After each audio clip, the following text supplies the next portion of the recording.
Welcome to this week's episode of the Dance Reel podcast. Today I'm speaking with Spencer Bloomfield. Spencer is originally from Dubbo and he is now a student at the Palucca University of Dance in Dresden. Spencer and I have a really great conversation about what it was like for both of us to transition into the German culture and for him leaving home, adulting, moving through feelings of loneliness and grief, missing home. Spencer is a very emotionally intelligent human and dancer, and I thoroughly enjoyed this conversation. Definitely have a listen, especially for dance parents and dancers that are thinking of moving away from home to pursue their dreams. Spencer is such an inspiration. It's a beautiful episode. Before we dive into this episode, I would love a favor from you. To help us bring some wonderful guests to our show and grow, please subscribe or follow this channel, like, comment, and share with a friend. That would be a great help. Thank you so much. This episode was sponsored by Master Dancer Mindset. Know yourself, be yourself, and express yourself on and off the stage. Hello, Spencer. Welcome to my podcast. It's so lovely to have you. Thank you for having me. So you are, 4 or 5 hours up the road from me in Germany? Yeah, I'm in Dresden right now, which is in East Germany. I think the audience should hear all about your story. Yeah. Let's start at Dubbo, because that's quite interesting, because your mum was your teacher. Yes, she was. I grew up in Dubbo, New South Wales, reasonably regional town, and my mum owns a dance studio down there called Dubbo Ballet Studio. So I guess you could say I was born into it. I've grown up in and around the studio, always surrounded by the dancing. I got my full dance education there up until this year. It was a full, a holistic kind of style of education. So many different genres: ballet, contemporary, jazz, hip hop, everything under the sun. What was that like, having your mum be your teacher and the school owner?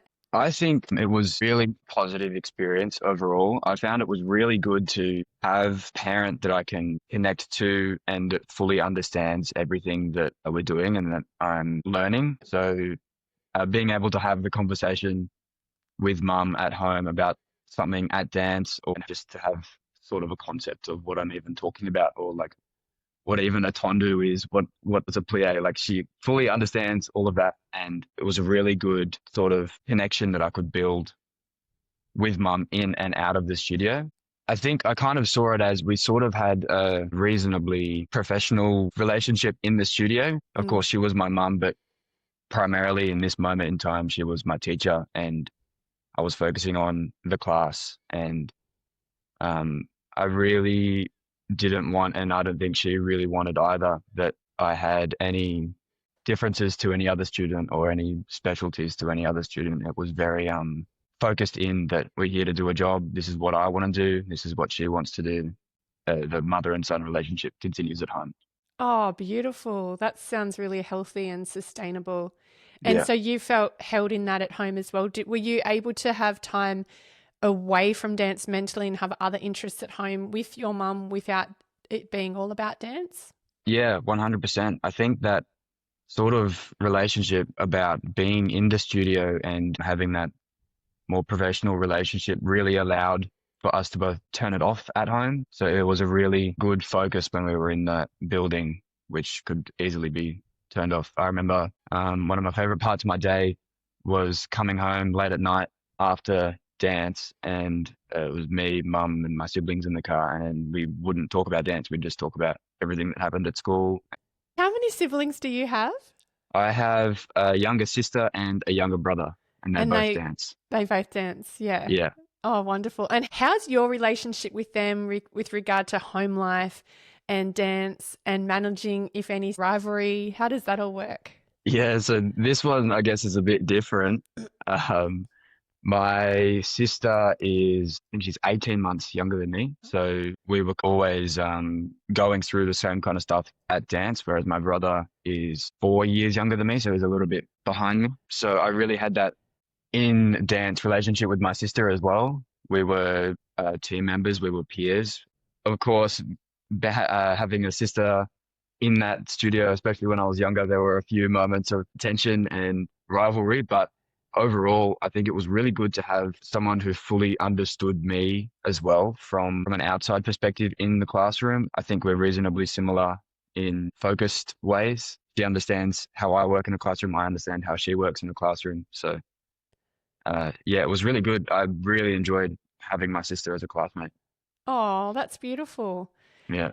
And so tell us about your training right before you left Australia and why you're over here in Germany. I've been dancing since I was like 2 years old or something, and I've really turned that training into a really focused training in my teenage years.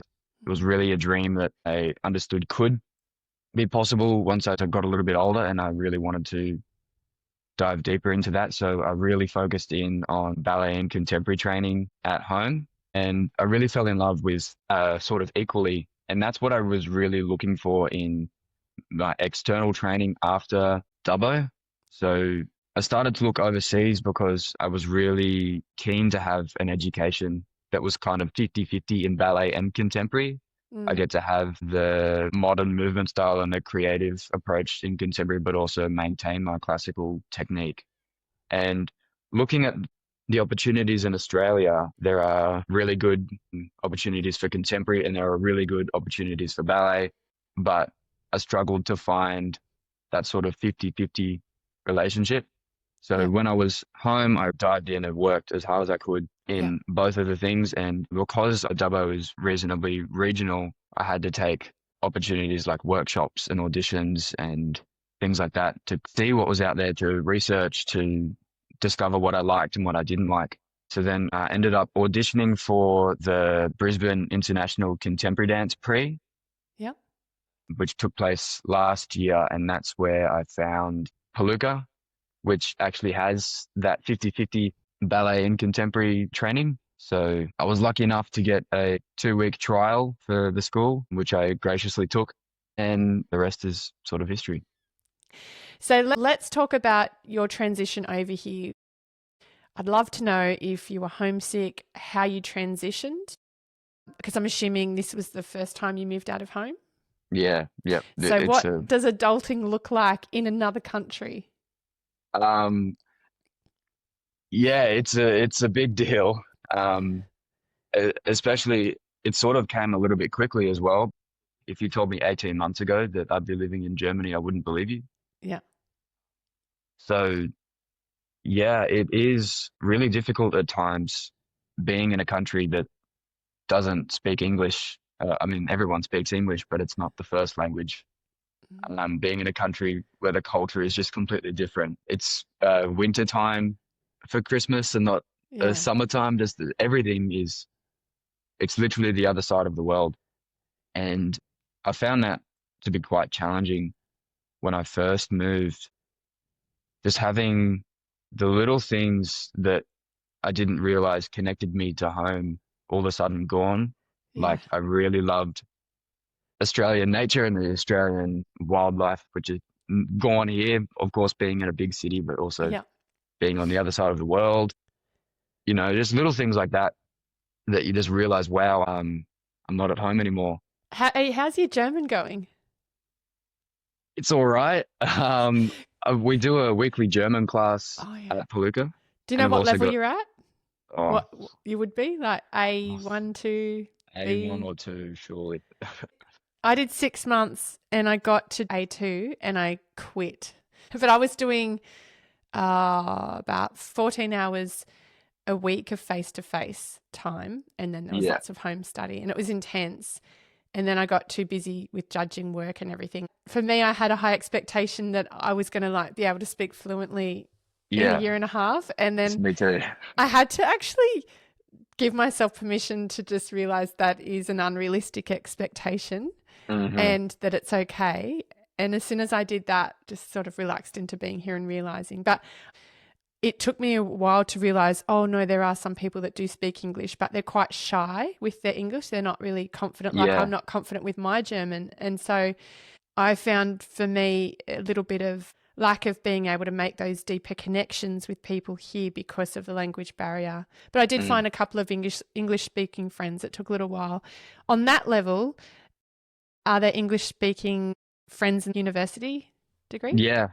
So the full course is fully taught in English, Oh, but wow. my cohort really comes from everywhere around the world in Europe, but also we've got people from lots of people from Australia, lots of people from Germany.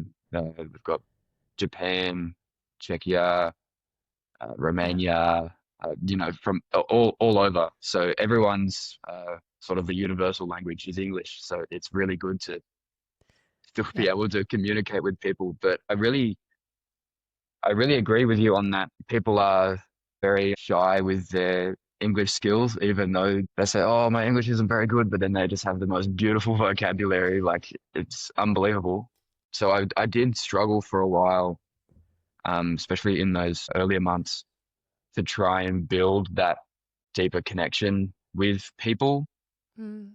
I think language was a thing, but also culture. It was them learning about me and learning about my culture, and Mm. also me learning about the German culture or the European culture. And when I first moved, I thought, I'm gonna meet all these like-minded people who have the same opinions and interests as me, and we're gonna like link immediately, and it's gonna be so cool. But that's unfortunately an unrealistic expectation. People naturally have these sort of protection walls that they build up when you first meet them, and as everyone does, I do as well. And then Yeah.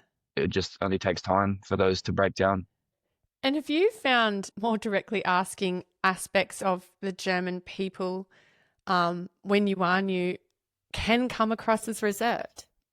Yes, Mm. 100%. Yeah. Especially in public settings, like even just at Yeah. the grocery shop. And Yeah. first, I was like, I was trying to get cash out at the grocery shop, and this was like really early on, and I was really confused with. I tried to say it in German, and then she didn't understand me, and I was like, "Can I get 20 euro out?" And she's like, "No, you can't do this here." Yeah. And to me, that felt very like, "Oh, okay, I've accidentally done something wrong," but it Yeah. is really just a cultural thing. They may come across as Yeah. reserved, but it is just Yeah. sort of how they are. They're not trying to insult you. They're not trying to bother No. you. And it's something where, so my husband was born in Germany and his whole family here, and that's why we're here. Yeah, And so he's lived in Australia for over 30 years. He did what you're doing, not as a dancer, but moved to Australia when he was young and then just traveling, loved it, and then ended up staying, met his first wife there. I'm his second, had his two children with her. So he ended up living there, right? And yeah, so we're over here. We've got a son together. And even my husband, who is German, has struggled with the German culture and all of yeah, his yeah. family Right. here. So he's even being able to acknowledge that aspect of the German culture. And then at the same time, there's also lots of very friendly, very engaged people as well. Like our neighbors around here are very lovely. And so find that quite interesting. But so I'm 44 and you're younger. I struggled the first 6 months. I had to really be just aware of how much I was linking my self-worth with trying to get it right instead of Yeah, realizing I'm completely out of my comfort zone. And I had my husband and son here and his family. His family do not speak English though. So I had that safety net. You didn't have that safety net, yeah, and so good on you. I just want to say, because I did struggle. yeah, Oh, hats off to you. yeah. Mm. Thank you very much. Yeah, Yeah. it was hard, 100%. I feel that before moving here, I thought the international view of Australians as the easygoing people wasn't generally true Yeah. until I came to Germany and I realized, wow, I'm actually that laid back. Yeah. Like, I think they love a good plan. They love a good, like, Yeah. this is how we're going to do it. This is when we're going to do it. One of my friends plans things down to the minute, Yeah. not in fives, but like Yeah. if we're doing something at 10:23, we're doing it at 10:23, not 10:24. Yeah. And it's just like, okay, we have a few more minutes. We could relax a little bit. Yeah. But yeah, there is definitely that strong structure. I'm now used to it all and feel comfortable in myself being here. And it's taken me a year and a half and I'm moving back to Australia. So, where are you at now with your comfortability within the German culture? I think I've recently come to terms with, um, I am not German. I'm not a European. I'm an Australian in Germany. I'm an Mm, Australian in Europe. So I used to feel, um, I guess, a bit embarrassed to use my English. Like if I was really confused or if I needed help with something, I just really hesitated to do it at the beginning just because of yep. my English. And oftentimes as well, I'm original Australian. My accent could be a bit strong as well. But I've really come to terms with it's okay if someone speaks English for a little bit. Most people speak English and they don't really mind. They're just doing their job. And it's just so much easier on me if I do this thing right now than just avoiding it for the sake of not feeling embarrassed. So, yeah. Yeah. Good on you. That Mm, I relate, and even feeling sometimes for me that pressure I put on myself to feel like I have to learn, I have to adapt, I have to. And I don't know if that's a ballet thing because we're so used to working really hard and being conscientious and yeah. being respectful and a bit of perfectionism. So I just had to go easier on that part of myself and go, I can only do my best. And Yeah. yeah. 100%. I totally agree. Yeah. Now, I want to get stuck into what does your day to day look like? And so you got the 2 week trial that they obviously loved you and said, Yeah. we want you. Yeah. Because the seasons are the other way around here, I joined halfway through their year in January. So Yep. they have the 24-25 year, and now we're in the 25-26 year. I did the 2 week trial, and then at the end of that, there was an opportunity for me to join as a guest Yeah. for the rest of the year. If they were happy with my standard and with who I was, and I was fortunate enough that they were. So I stuck on for the next 6 months, and then after that, I had an audition to join the bachelor course, which I'm in right now, Yep. which I actually didn't get straight away. I was joined straight into the waiting list, which was a rough moment of not being sure where I was going in the next 3 months, not being sure whether I was supposed to be here or somewhere else. But I eventually did get off the waiting list, which I'm very grateful for, and I'm now here. And now I'm in the bachelor program, which I feel like it's the perfect course for me. It's exactly what I'm looking for. Yep. It is pretty much 50-50 ballet and contemporary. Every day I have a ballet class and a contemporary class. And we also have an academic class in the morning or in the afternoon. We have anatomy, dance history, dance analysis, like I said, the German class. Yep. We also have this class called body awareness, which is a bit of a conditioning sort of class. We also have improvisation. Yep. Improvisation is they say that Palucca has three big pillars: the ballet, contemporary, and improvisation. So improvisation is a really big thing that we're educated on. Yep. We also do weekly partnering variations, contemporary variations, pas de deux. So it's a pretty busy schedule, especially if we have rehearsals. Sometimes it leads up to like 10-hour days and it's really exhausting. But um, I really enjoy it. My day-to-day routine of getting in there pretty early, working as hard as I can and going home and then just relaxing is so fulfilling. I really enjoy it all. Oh, that's so good. What great news. And are you share housing? Sort of. I've got this student apartment and I've got my own room and a desk and my own bathroom. And then I share a kitchen with four other guys. And one of the guys is also in my course as well. Oh, that's nice. Yeah. That's great. Yeah, it's really good. Do you get lonely anymore? Not as much. Mm. I've definitely got a lot more friends now and a lot more stronger connections with people here. And I've got, um, things to do with them on the weekend or things to do with them after school now. But loneliness was a real struggle back like early on, especially Mm. when I didn't really have those connections with people. And it got really hard on the weekends when I didn't really have anything to do. And that time zone difference as well. Like when I was talking to my family or friends, like I'd have to wake up early in the morning to talk to them and then they're gone and I've still got half the day and I'm It's a sort of, shocker, isn't it? yeah, it's really, you don't realize how far away it is until they're going to bed when you wake up. It's really bizarre. Yeah. Um, but yeah, it was a real, it's a real thing. And it was something that I had to overcome. And I think I overcame it by, I found the things that connected me to home and felt the things that I was missing from home.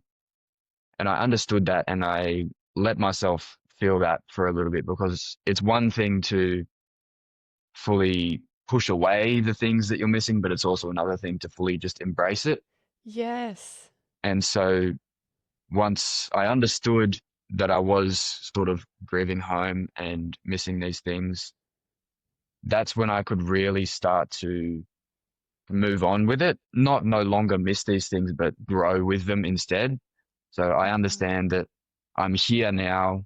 I'm away from my family. I'm away from my friends. I'm away from my country. But at the same time, I'm 18 years old and I'm on the other side of the world. And there's all of these things that I'm learning about and I'm discovering not only about this country and about these people, but also about myself. Yeah. So I think those earlier months of that loneliness period was actually really important to understanding why I'm here and what I want to do here. And having experienced that back then now allows me to feel comfortable and to grow here by myself. You're so emotionally intelligent, and I bet your family are really proud of you because, Thank you. what you're saying about that, letting yourself feel the grief, Yeah. is so important. And even adults, people my age, just, oh no, we just I have to get on with it and be positive. But I know for me, I went through the same thing as soon as I let myself feel all the feelings. I had some crying, and even like my husband spoke the language and his family didn't. So I felt like an outsider of my own Yeah. family. It was this really weird feeling. And Yeah. I could vocalize that with him. And when I did, and I was lucky, okay, I do have family over here. But when I let all those feelings out, they weren't so intense anymore. And it's like, oh, okay, I can actually find my footing now. And Yeah. 100%. it is important, isn't it? Feeling your feelings and making space for that. It's like I always like it's like a snake shedding his skin as well. And I love what you said about how that process then, when you went through it, let you really, if I could say it in my own words, like anchor you in a whole new way of your being with yourself and your being in Germany Yeah. and developing that new part of you. Mm. Yeah, Yeah. I totally agree. Yeah. It is Wow. something that I think I also thought about it as when I was like really missing people, really missing my friends and my family. There was a moment of like, okay, well, let's pretend instead of being in Dresden, I went to Melbourne or I went to Sydney or I went to somewhere in Australia. I think at that point, I would still be away from these people. Even though I'm literally geographically so much closer, Yeah. I'm still not in their presence and I'm still far away. Yeah. So this is, even though it's on a much larger scale, being like, I don't know, 15,000 kilometers away, I'm still going through a similar thing that I would go through if I moved somewhere else in Australia. Yes. Yes. And I went through that when I moved to Byron Bay at 19 and started a school. I Mm. definitely went through that, and that was really hard too. But I don't think I would have been able to name it like you did. I had this thing of what there must be something wrong with me. Like there Oh, must be okay. something. So I was still stuck on this piece instead of going, no, no, no, you're just grieving. So I didn't have that awareness then, which I think, for any dance parents listening, and if they've got young people like yourself that are moving overseas, this is such a beautiful key piece for them to Mm. maybe take away, and is that important process of grieving and then transitioning into adulting and all the beautiful things that can come from that, because they do, right? Yeah, 100%. Yeah. What are your favorite things now with the German culture that you've embraced or that you like? Do you ever have a bratwurst? Oh, yeah, yeah, yeah.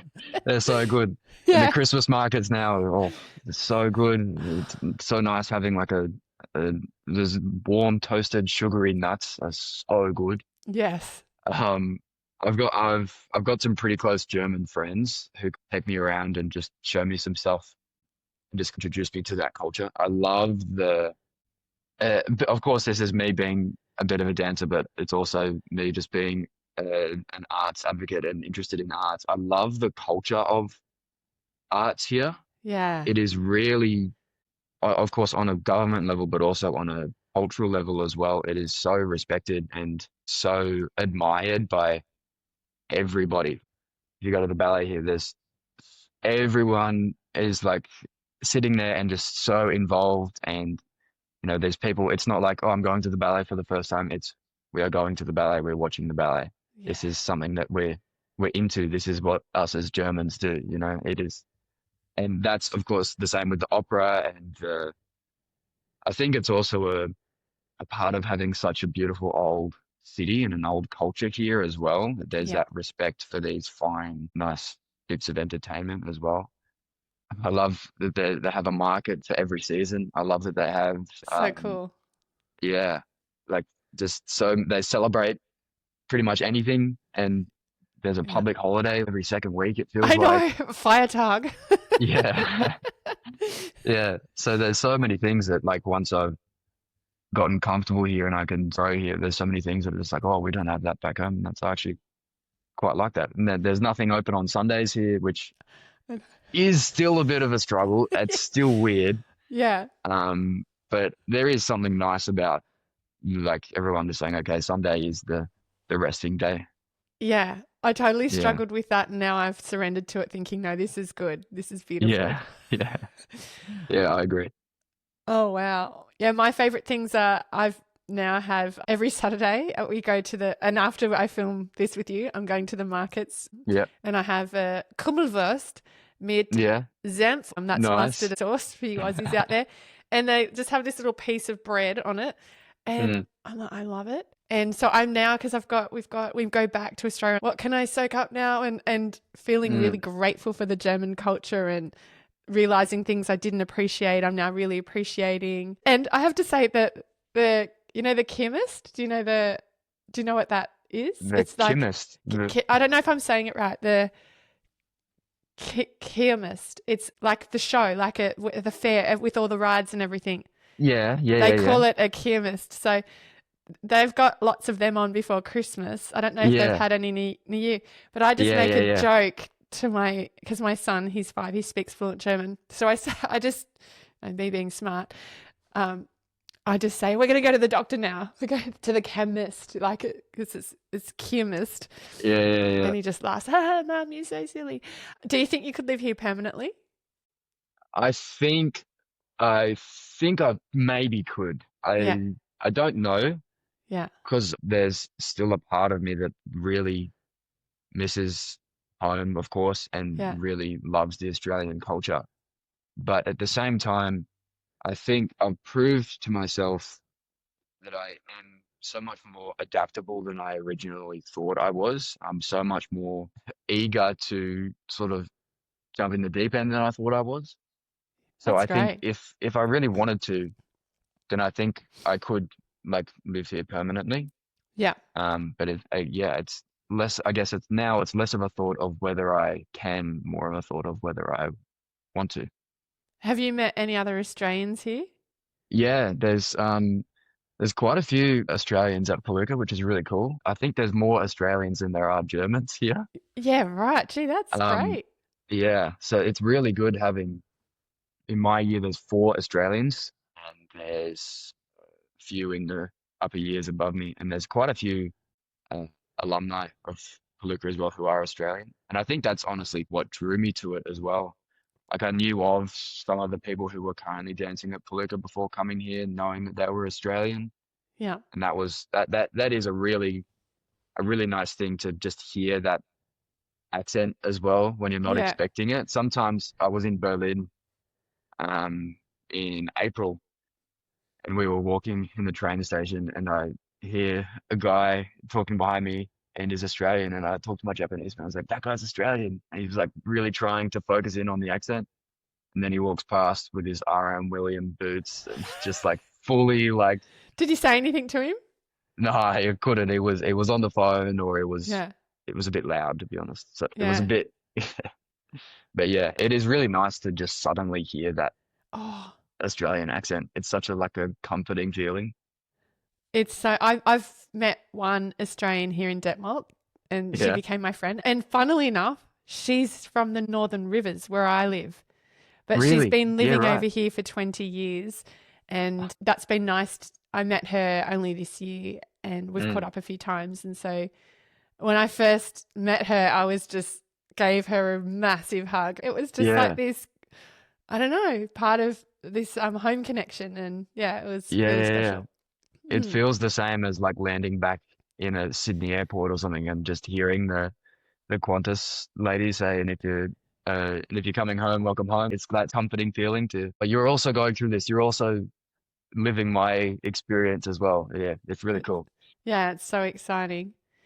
How have you found the training at Palucca compared to like so Um, with your mum's school? What's different now about the training? there is, of course, we were trained back at home in like every genre and like Yeah, really focused in on just everything. So that's why we have so many graduates from back home in so many different dance industries because yeah, of how we were trained. yeah, Coming here and doing only ballet and contemporary, there was sort of a thought in my mind. I was like, oh no, I love these styles of dance, but am I going to get bored? Am I going to get like tired of it just doing this every day? yeah. I'm not bored of it. I really love it. So good. Every day I'm like, I kind of discover something new about either one, which is really great. Yeah. Um, I also thought that I was going to be much less exhausted here. It was 6 hours of school, straight into 5 or 6 hours of dance every weekday, and then dancing Mm-hmm. on a Saturday, Sunday off. And so I thought, oh, I'm going to have so much brain space and so much time to be able to just dedicate everything to dancing. But, I come here and sometimes the days go for like 10 hours and the ballet class is really hard, or we have a guest teacher and that class was really brain heavy. And like, I just come home and it's like, wow, I never thought I'd of course, I thought I would be exhausted, but this is just from one day of just doing dancing. Yeah. Um, so yeah, it's like a different challenge trying Are to, you used to it now? yeah, I think so. The bachelor only really started in August. Oh, okay. So I think now I'm used to it, but then again, we are very, very busy. Once one thing stops, once we've done one performance, it's straight to the next thing, and we've got rehearsals the next week. Yeah. So it is very busy, Yeah. but um, yeah, that's kind of what I really like, though. I really like being Are you busy. putting measures in place to recover and look after yourself with 100%. yeah, Yeah, so good. and that's a big thing that my university really pushes for as well. We are really trained technical expressionist dancers, but at the same time, we have to understand the limitations of the human body and Oh, so good. the importance of rest. And I'm really grateful for that education that we get here as well. I feel so Yeah. much more aware of Yeah. my body and of me as a dancer. Oh, that's so good to hear, Spencer. Mm, Well, it has been an absolute pleasure talking to you. You've offered so much wisdom to thank you. lots of people listening out there, and I've really enjoyed as well connecting with you, talking about the German culture. Any final words of wisdom to young dancers listening? Anything that comes to mind that you want to say? It sounds a bit cliche, but just do it. Yeah. Whatever you want to do. Yeah. I cannot fathom telling my 12-year-old self in 6 years I'd be living in Germany, studying full time at a contemporary and ballet school. Like it still blows my mind every Yeah. day. Yeah. And really, I did not know if this was a possibility and I did not know if I could do it. But you really can do something if you really want to do it. I really believe that now. Well, I think Australia would be so proud of you and Dubbo so proud of you and your mum and your family. And congratulations to your mum and her wonderful school that's helped you get here and parenting. And thank you so much. That's a really great conversation today, Spencer. Yeah, thank you as well. Thank you. It was really good.